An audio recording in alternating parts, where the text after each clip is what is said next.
পিছন মারার গর্জন চ্যাপ্টার নাম্বার 1।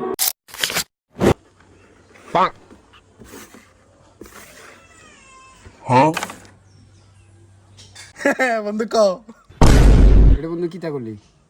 আমি তো বন্ধু ক্যারামের পিছন মেরে দিয়েছি।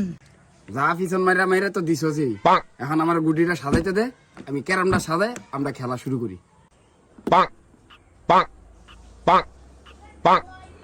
কিতারে গুটিও সাজাই দিলাম, আমি ভিডিও আমি দিয়ে দিতাম। আচ্ছা মামু ঠিক আছে, বিট আমি দিয়ে দিতেছি।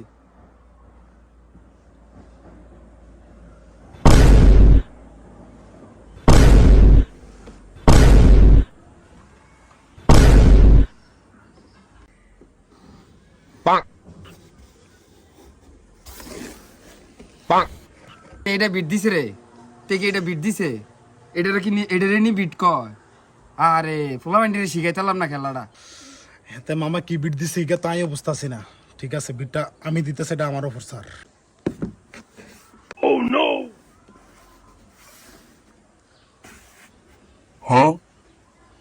মামু এবার ঠিক আছে নিসা? ঠিক আছে। কিরে তুই স্টাকে হাত দিলি কেন? স্টাক আমার বেড়া, আমি করবো আগে স্টাক। না ভাই, হিট আমি করমু। ভাই স্টাক আমি করবো। এখানের মধ্যে সিনিয়র কে? মামু আপনি। ভাই আপনি বড় এনে, আপনি স্টিক করবেন। ভাই আপনি।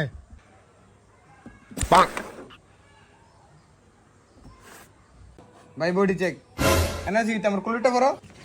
এবার ঠিক আছে নি? এই দেখ কেমনে মারতে হয়, দেখছ তুই? ঠিক আছে নি, তুই যে মারলি গেছি নি।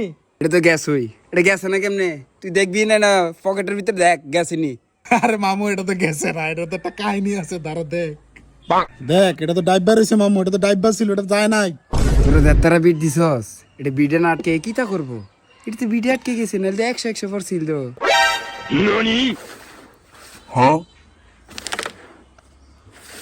মামু রেড এটা না। আর কি যা বডি দে, বডিটা সরান, তে বডি লিয়ে আইছে না মারাই না বার। মামু তখন তো তুমি বডি চেকের টাইমে কুলের টেকে স্যার, এখন আমার তুমি কুলো লও। তোর এত্তারা দেহাটা আমি আলগাইম কেমনে? অনুপ্রেরণার আরেক নাম ক্যারাম। আজ ক্যারাম খেলা পারি না বলে নিলি না আজ আমায় কোলে।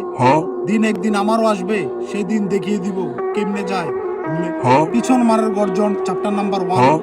আপনি খসপট বিলাল ভাই নাকি? আপনি যেমনি করতেছেন সেই খোসফোস বিল্লাল, সে সবার পিছন মেরে বেড়ায়, কিন্তু মানুষ বুঝতেও পারে না। এটাই বাস্তব। পিছন মারার চ্যাপ্টার নাম্বার 1 বই থেকে আজ আমরা শিখতে পারলাম কিভাবে ক্যারাম ও মানুষের পিছন মারতে হয়। তাই সবাই সতর্ক থাকুন, নিজের পিছন নিজে বাঁচিয়ে রাখুন।